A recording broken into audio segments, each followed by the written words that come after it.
Hello everyone, welcome to Gate Forum and let's start our lecture. So in this video series, in this lecture series, this is our lecture number 2, and in the last class, in the last video lecture number 1, we have started simple stress and strain, and today I will discuss elastic constant as well as thermal stress.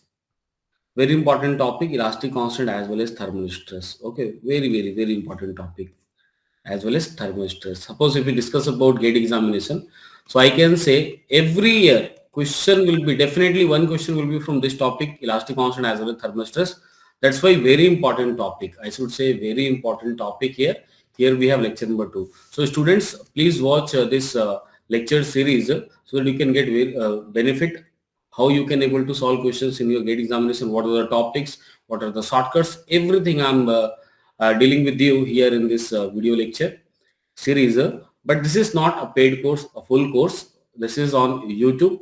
I'm providing some lectures so that you can go through the lectures and you can see the difference, you can feel the difference and how we are teaching to you, and definitely you can join our classes also. Okay, so let's start. Elastic constants as well as thermal is very important topic. Okay. Now, what is elastic constants? E, K, mu and G here. Poisson's ratio represented by mu here. So basically I can say that Poisson ratio represented by mu. E, K, G and mu here. So definitely E is known as Young's modulus, that is normal stress divided by normal stress, and G is known as modulus of rigidity, that is shear stress divided by shear strain.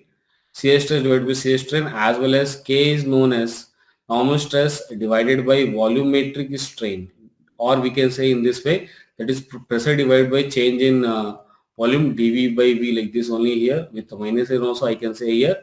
So here we have E, that is Young's modulus, here we have G, that is modulus of rigidity, and here we have K, that is bulk modulus, and here we have Poisson's ratio mu, that is ratio of lateral strain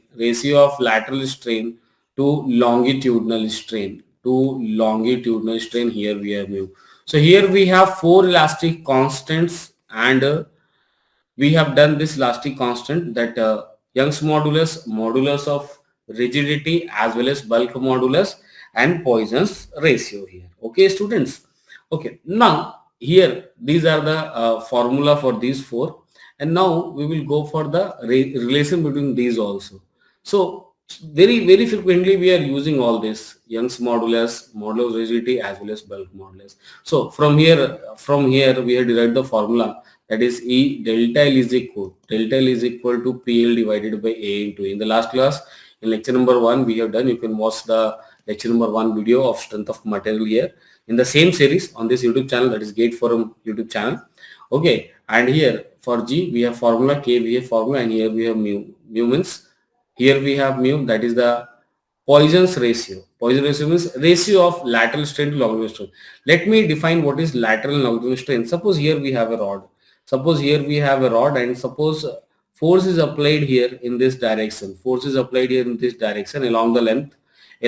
Force is applied here. So what about longitudinal strain? So you can say longitudinal strain will be change in length to original length, and definitely it is the positive value because of tensile load. What about lateral strain? So lateral strain will be change in dia to original dia. Change in dia to with negative sign here, because diameter will reduce. If length will be increasing, diameter will reduce here, because we are assuming volume to be constant. So here we have dia. Increasing length means decreasing dia here, like this only. So ratio of these two, lateral strain to longitudinal strain, will be mu, that is Poisson's ratio. And the value of mu, or the range of mu, I'm telling you the range of mu, just look at here. The range of mu, so mu will be from 0 to 0.5. Mu will be from 0 to 0.5 for most of the metals or engineering materials. For most of the things, mu will be 0 to 0.5.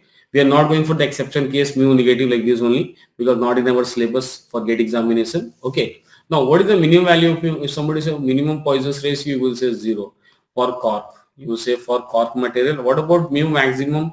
Mu maximum will be 0.5. This will be for rubber or perfectly plastic material. And what about mu for the steel? Mu for steel will be near about 0.25 to 3. 0.25 to 0.3 for steel, I can say. So please remember these values also. For cork, mu will be 0, which is a minimum value of mu, that is minimum value of Poisson's ratio. and for rubber maximum value of Poisson ratio is 0.5, and for steel it is 0.25. 0.25. Okay, so we are using steel most in our engineering. That's why mechanical engineering, that's why for steel it is 0.25. Please remember this value, that minimum value for mu is 0, maximum is 0.5 here. Okay, now we'll go for a relation between these four elastic constants E, K, mu and G. E, K, mu as well as G. Here not U, here it is mu, here it is mu only. Okay, now first formula, E is equal to 2G. E is equal to 2G 1 plus mu, 2G 1 plus mu, and E is equal to 3K 1 minus 2 mu, 1 minus 2 mu, and E is equals to 9 kg upon 3K plus G, upon 3K plus G, like this only. So basically here we have three formula only we are going to use to solve any problem in the GATE examination from mechanical as well as civil. For both mechanical as well as civil, only three formula we will be using. Okay, how question can come from here in the examination? Just look at here. Suppose let question will be like this. Let E will be given to you just like suppose 200 gigapascal. E will be given to you, and suppose mu is also given to you, which is equal to 0.25 given to you. Okay, and somebody will ask you what is the value of G? What is the value of G? So out of three, first, second and third formula, first, second as well as third formula, which formula will be going to use?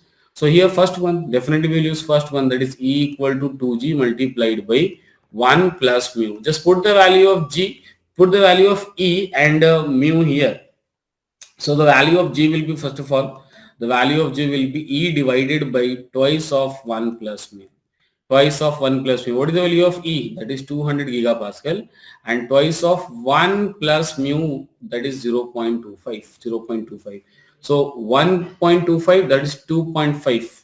Here we have 2.5 here. So the value of G will be 200 divided by, the value of G will be 200 divided by 2.5. Just solve it. Whatever value you will be getting, this will be your answer. This will be your answer. So how we can solve? We can solve like this. 25 right, 4 is 100, 8. So G will be 80. So G will be 80. So answer is G, 80 gigapascal will be the right answer. Like this we can solve. Very simple. Something will be given to you and something will be asked in the examination. Just put the values in this formula and get your answer like this only. So these formulas are very important. Elastic constant formulas are very important. So please try to remember this formula, and don't go for the derivation. Don't go for the derivation in your university examination, your semester examination. You might have done the derivation, but do not go for the derivation. It's totally wastage of time. But I will suggest you some derivations, because what happened during the preparation of GATE examination, some derivations are very important. Why some derivations are very important? Because if you do some derivations now, there will be some clear-cut idea in your brain how to approach the problem for solution. But these three formula do not require any derivation, because if you do the derivation, there will no approach build up. There is nothing. That's wastage of time only. So do not do derivation for this. Suppose our next topic will be thermal stress. So in thermal stress, definitely 100%, I will suggest you go for the derivation, because once you go for the derivation, there will be strong concept, and you can able to approach any problem to solve question in GATE examination. Okay. So here we have this type of thing. Suppose the value of, suppose next question I am telling to you. Suppose if here we have this type of question. Suppose here we have this type of question, and how we can solve by using this formula. How we can solve using this formula? Suppose question will be like this. Suppose the value of G will be given to you. Suppose value of G is given as 80. 80 gigapascal G will be given to you, and mu will be given to you 0.25 given to you, and value of K we need to find out. Then what to do? Since we have E is equal to 2G 1 plus mu, and E is equal to 3K 1 minus 2 mu, first and second equation. Here we have. So what happened? Left hand side will be same for both. So from 1 into what I can write, 2G 1 plus mu is equal to 3K 1 minus 2 mu, 1 minus 2 mu, like this only. From 1 and 2 we can write these two. RHS should be same. We can equate RHS from 1 and 2. From 1 and 2 we can equate RHS, and we will get this formula. Just put the value of, in this formula, just put value of G and mu. Put value of G and mu. After putting the value of G and mu, definitely you will get the value of K. So from here you will get the value of K, and this will be our answer. This will be our answer. So very simple step. So whenever we have this type of question in examination, GATE examination, so definitely you can use these three formula. So formula here we have first E is equal to 2G1 plus mu, E is equal to 3K1 minus 2 mu, and E equals to 9Kg upon 3K plus G. Very simple three formula. Just go through this formula. No need of any derivation for these formula. Okay. Okay. Now moving toward the next question. Next topic, triaxial loading and hydrostatic loading. What is triaxial loading basically? Suppose if here we have a stresses in three direction, normal stresses in three direction and no shear stress. Suppose here we have a cube or cuboid, whatever, and here we have suppose sigma x, and here we have let's say sigma y, and here let's say we have sigma z. Normal stresses in all the three direction, but no shear stress. Tau will be 0. Let's say no shear stress, tau will be 0. So what I can say, if I want to find out the value of net strain in the x direction, suppose I need to find out. So we have derivations also, but we are not going for the derivation because not needed. So here we have sigma x by E minus of mu times of rest to sigma y plus sigma z divided by E. Okay. If we need to get the value of strain in the x direction, starting with the x, sigma x by E minus mu times of in bracket remaining to sigma v plus sigma z by E. Suppose if we need to write net strain in the y direction, then how we can write, starting with the, for y direction, starting with sigma y by E minus mu times of remaining to, that is sigma x plus sigma z divided by, like this only. Very important formula. And suppose net strain in the z direction, suppose, so starting with z, that is sigma z by E minus of mu times remaining to, that is sigma x plus sigma y divided by E, like this only. So here we have net strain formula in x direction, y is z direction, and I have told you how to remember the formula.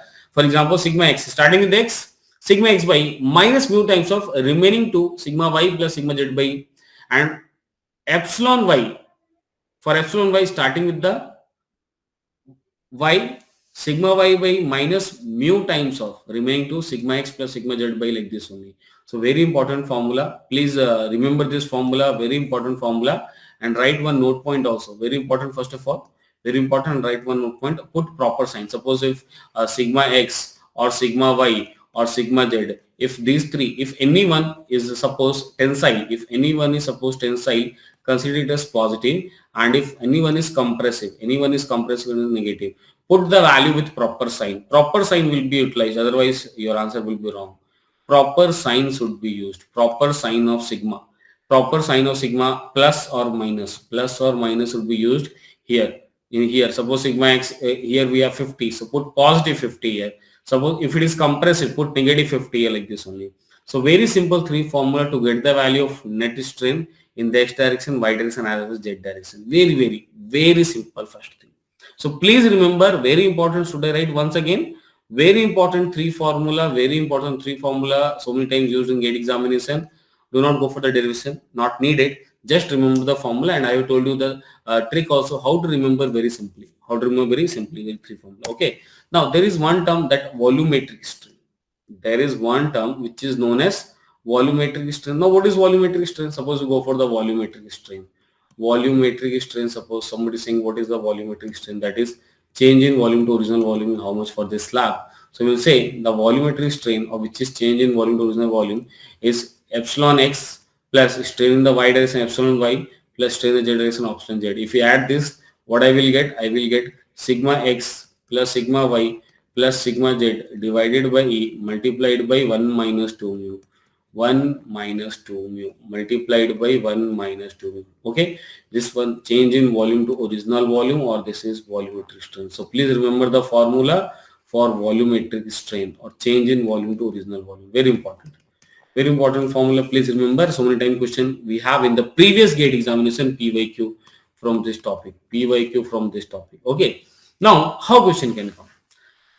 First thing, the value of sigma x, the value of sigma y, the value of sigma z, that is stresses in all the three directions will be given to you. Young's modulus will be given to, E will be given to, mu will be given to, so that we can get the value of volumetric strain or change in volume Second thing, what happens? Suppose, what is the special case here? Case number one here. Case number one here. Suppose if sigma x plus sigma y plus sigma z will be equal to 0. Summation of all three will be 0. Then what happen? What happen? Everything, whole right hand side will be 0. So I will say change in volume will be equal to 0 or volume will be equal to constant or volume will be. So when the volume of metal will be constant, when sigma x plus sigma y plus sigma z will be equal to 0, then change in volume will be 0 or volume of metal will be constant. Case number 1. What about case number 2? Case number 2, if suppose mu is equal to 0.5 for rubber mu is equal to 0.5, then what happened to this term right hand side? What happened to 1 minus 2 mu? 1 minus 2 mu will be 0 by putting mu is equal to 0.5. So what happened to right hand side? This right hand side, whatever right hand side, this will become 0. So change in volume will be 0 or volume will be constant. Volume will be constant. So after loading in two volume of material can be constant. One is mu zero point 0.5. When mu is 0.5, do not worry about the stress. Directly put volume constant or change in volume 0 or volumetric strain 0 or volumetric strain 0. And if sigma x plus sigma y plus sigma z will be 0, in that case also volume will be constant or change in volume will be 0. So very important formula, and the same formula will be applied in one condition, that is hydrostatic loading. And what is the meaning of hydrostatic loading? Let me tell you the meaning of hydrostatic loading. Let me tell you meaning of hydrostatic loading. So what happen in case of hydrostatic loading? Basically I can say sigma x equal to sigma y. Sigma x is equal to sigma y is equal to sigma z. All three will be equal to only sigma.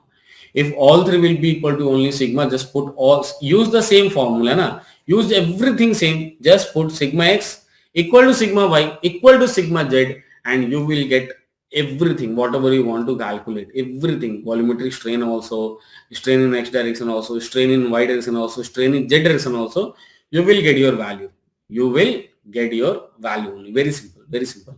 So this is hydrostatic loading here. So the same thing, triaxial loading. If sigma x equal to sigma y equal to sigma z, you're putting sigma for all. So whatever the things for triaxial loading, the same thing will be for the hydrostatic loading also. Okay, very simple. So I'm telling you these things because in the previous gate examinations, suppose if I'm talking about the history of gate examination of last 32 years, so many questions from triaxial loading, questions from the hydrostatic loading. So definitely we get a very good idea that how to solve this problem. By remembering the formula, you can able to solve the problem by knowing the things also. Okay. But suppose for this triaxial loading, hydrostatic loading, if somebody will be interested in the derivation, you can go for, because if you derive these things, definitely your concept will be very clear, very clear. And once again, I'm telling to you, this is YouTube channel. This video you're watching on the Gate Forum YouTube channel. And I'm going for the series of this video for the strength of material. And this is lecture number 2. You're watching my lecture number 2. And you can also go for lecture number 1. You will go for lecture number 3, 4, 5 for the subject strength of material, whether you are from mechanical or you're from civil. But this is not a full course. We are providing you these lectures on YouTube free of cost, so that you can get some help, so that you can get some idea to prepare for your coming on next gate examination, that is gate 2025 or 2026. Okay. Okay. Now on to next topic. Now on to the next topic here. Thermal stress. Very important topic. Thermal stress. Very, very important topic. Thermal stress. So I'm taking the condition cases also for free case, fully free as well as fully prevented cases. Fully free as well as fully prevented cases. Case number 1. Case number 1. Fully free case. Case number 1. Fully free case. Now just look at what happened. Suppose here we have a rod. Suppose here we have a rod having length L. There is no force applied on the rod, no force, but heat will be supplied here. Heating will be here. Heating will be done here, and that to uniform heating. Uniform heating will be done here, and right, uniform heating. Due to uniform heating, temperature will increase. That is the final temperature more than the initial temperature. So there is some change in temperature delta T, that is T final minus T initial. Okay, change in temperature. Okay. Now E is the Young's modulus of this material. A is the cross section area. Alpha is the coefficient of Linear expansion. Alpha is the coefficient of linear expansion or thermal expansion. Coefficient of thermal expansion or linear expansion. Coefficient of thermal expansion, linear expansion here we have. Now, suppose what happen if this bar is free to expand. If this bar is free to expand, if this bar is free to expand or contract, this bar is free to expand or contract, then what happen after hitting, its length will increase, its length will increase. I am showing you here. Let's say the length is increasing here like this, which is also known as delta L free. So this one will be delta L free.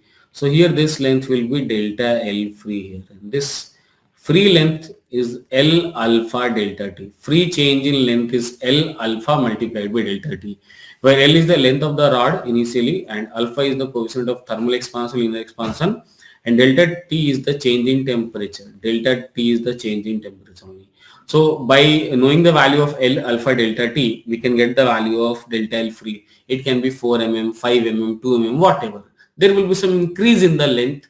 Free expansion means nobody will be restricting the expansion due to the heat. Suppose if you provide heat to the bar or rod will freely expand. Nobody will be restricting that expansion. Nobody will and in this situation, if I discuss about whatever the value of thermal stress, so the value of thermal stress, will be 0.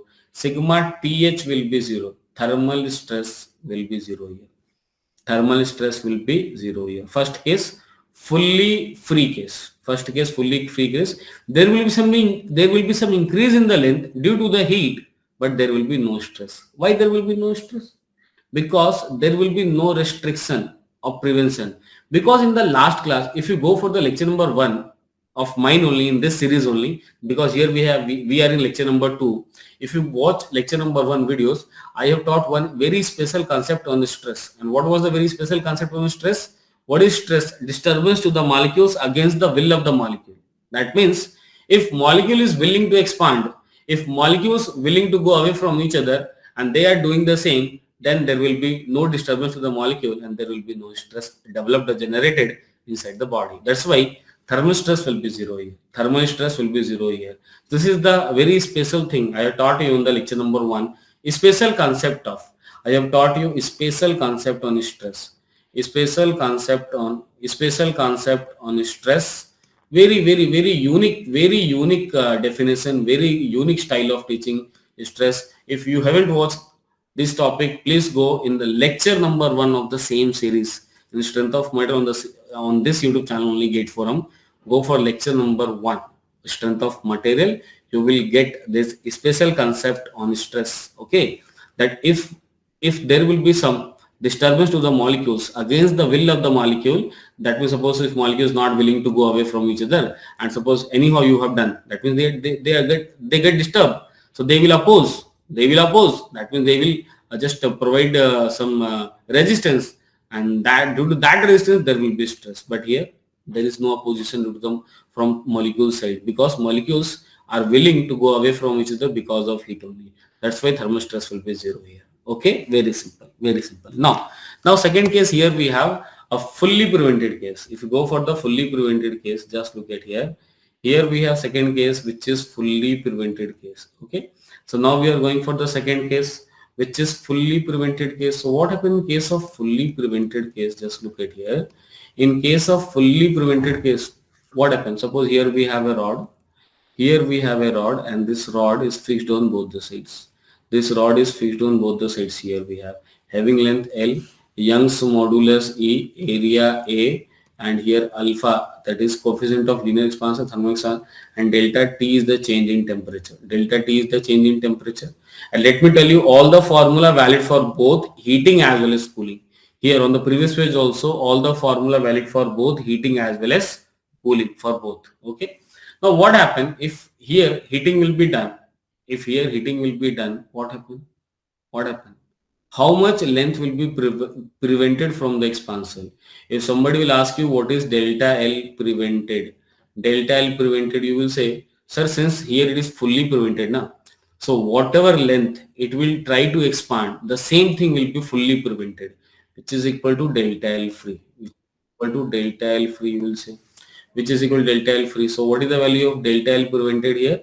So delta L prevented will be L alpha multiplied by delta T. And what about delta L prevented by L? Delta L prevented. Delta L prevented by L. Delta L prevented by L, which is equal to alpha multiplied by delta T. And this is known as thermal strain. And this is known as thermal strain. Thermal strain. Now, let me tell you one very important thing here. Most of the teachers and most of the students are doing mistake here. Most of the teachers and most of the students are doing mistake here. They used to take thermal strain as only delta L free by. They used to take thermal strain as just look at here. They used to write a thermal strain. They used to write thermal strain in this way, directly delta L by L like this only, and delta L is always they using L alpha delta T divided by L, which is wrong. Which is wrong. Why this is wrong? Because thermal strain is not delta L free by L. No. Not delta L free by L, but here it is delta L prevented by L. Now you might be thinking, sir, what's the difference? Both are same. No. In this situation only both are same. But if case will change, situation will change, delta L prevented value will also change. So please remember, thermal strain is not delta L by L, but it is delta L prevented by L. How much length prevented from the expansion or contraction divided by original length. Divided by original length here we have. Okay, now thermal strain here we have, and since we know from the Hooke's law, stress equals to Young's modulus into strain. So thermal stress will be Young's modulus into thermal strain. So thermal stress will be Young's modulus E multiplied by thermal strain. What is the value of thermal stress? Alpha into delta T. Here we have alpha into delta T. Just put value alpha into delta T. So this is the final formula. Please remember the formula also. Here we have final formula for fully prevented case, valid for both heating and cooling. Valid. Already I have told you all the formula valid for both heating as well as cooling. Valid for both heating and cooling. Uniform heating and cooling. And uniform heating as well as cooling. Valid for both. So thermal stress will be E alpha delta T. Final formula. If it is already fixed on both the sides, that is known as fully prevented case. Okay, very simple, okay, very simple formula we have. Okay, now you have understood fully free case also, fully prevented case also. In both the situation, formula also. In both the situation, formula also here. We have another method also. To derive. We have a second method also. One more method also here to derive the same formula. We have second method also. To derive the same formula. Here we have. But we are not discussing right now here in the class. Okay. Because we have done one method, so please try to remember the formula. But generally whenever we are going for the paid courses, because what happened here, we have class of 30-40 minutes on the YouTube channel, but in the paid courses what happened, generally we are going for one class of 2 hour or 3 hour, and so many classes we have. So we used to go for different methods. All the questions we are going to try, means our approach should be in such a way that we can solve any problem. So we should know this method also, we should know that method also, everything. Okay, we have a second method also. Okay, now here we have thermal stress for partially prevented case. So for thermal stress for partially prevented case, let me tell you. Suppose here this will be the situation. Suppose here we have length L and support will be provided here after some gap. Here we have some gap. Let X is the value of gap. Some gap provided, X mm, meter, mm, centimeter, whatever, and E is the Young's modulus, alpha and delta T here, and A is the area like this only. Now what happened here, if somebody will ask you what is the value of delta L prevented, so what you will say? What is delta L prevented? So you will say due to heat. Suppose due to heat, this bar or this rod will try to expand like this. Due to heat, this bar will try to expand like this, which is equal to delta L free from here to here, which is equal to delta L free. This one is delta L free, which is equal to L alpha delta T. Here. But this much length is the prevention, because here in the gap here we have air. So definitely rod will extend. So there is no prevention due to the air, but after this support there will be prevention. So what is delta L prevented? You will say, sir, whatever L alpha delta T free expansion minus gap will be delta L prevented, will be delta L prevented. So delta L prevented formula will be here like this. That's why in the last page I have told you that do not always remember that delta L is always E L alpha delta T divided by L like this only. Do not consider like this only. Okay. Now what is stress? Since we know that what is Hooke's law, stress equals to Young's modulus into strain like this only. Na? So thermal stress will be equal to Young's modulus multiplied by change in what is strain? What is strain? Change in length prevented, delta L prevented divided by L like this only. This is strain. So here we have E multiplied by what is delta L prevented? L alpha delta T minus X gap divided by L. So this is the final formula of thermal stress for this case, that is for partially prevented case. For partially, very important formula, very important formula. So many times we have question from PYQ. We have question from PYQ from this topic, partially prevented case, fully prevented case and free case here we have. So here, please remember what is the value of thermal strain? What is the value of delta L prevented? So delta L prevented here we have L alpha delta T minus X, that is minus gap. Minus gap here we have. So delta L prevented is not always L alpha delta T. Delta L prevented is not always L alpha delta T. Please remember it like this only. So we have done free case also, valid for both heating and cooling. We have done fully prevented case also. We have formula valid for both heating and cooling, and we have done partially prevented case also valid for both heating as well as cooling. So all the formula will be valid for both heating as well as cooling here we have. Okay. Now we will move to thermostress and series and parallel. Suppose we are going for the thermostress in the series. So what happens in case of thermostress for the series? If you are going for thermostress in the series, we have like this thermostress. Suppose we have more than 2 meters like this only. Fully prevented case I am talking about, we have 2 meters like this only. We have 2 meters like this only. Here we have, let's say, metal number 1. Here we have, let's say, metal number 2. Length L1, length L2 here. So what happened? We will say L1 alpha 1 delta T plus we have L2 alpha 2 delta T. Whatever the free expansion, both will be compressed by support. That is P multiplied by L1 divided by A into E1 like this only, and plus P multiplied by L2 divided by A multiplied by E2 like this only. So from this you can get the value of P first of all. After getting the value of P, thermal stress will be that is only P by area. So by using this we can get the value of thermal stress. Very simple concept. Very simple concept, definitely. And what is P? P is the support reaction working from the outside. P here. P is the support reaction working from the outside. Working from the outside, this is the support reaction. Just get the value of P divided by area, you will get your thermal stress. You will get your thermal stress in both, whether in the first metal, whether in the second metal, both having the same thermal stress. Okay, very simple here we have. Now, thermal stress for the uniform heating, non-uniform heating. If suppose non-uniform heating will be here, suppose if non-uniform heating will be here, that if there is no constant temperature inside the body, if non-uniform heating, suppose here we have a rod and here it is free.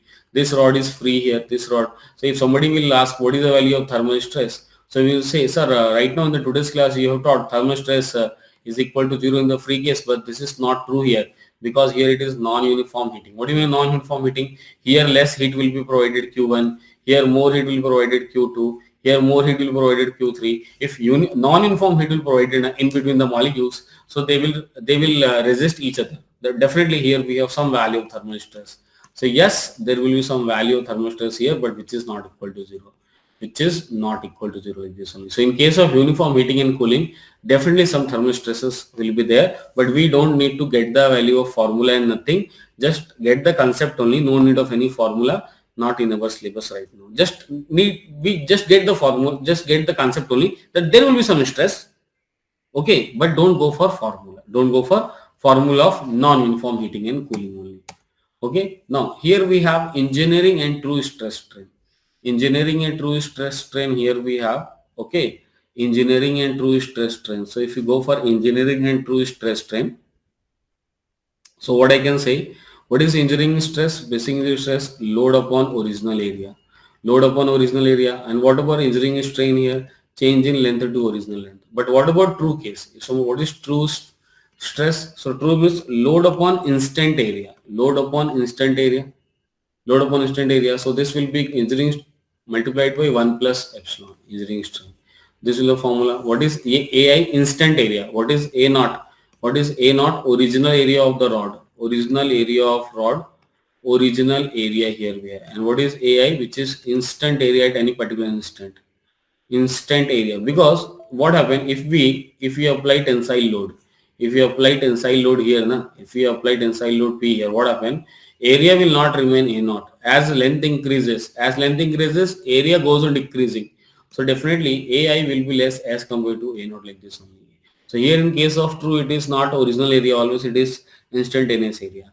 And what is true strain? True strain, that is natural log of final length to initial length, or this is equal to natural log of 1 plus engineering strain.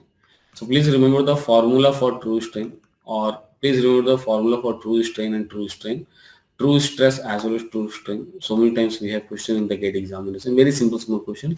Definitely by using this formula, definitely you can able to solve the problems. Definitely you can able to solve the problems. Okay.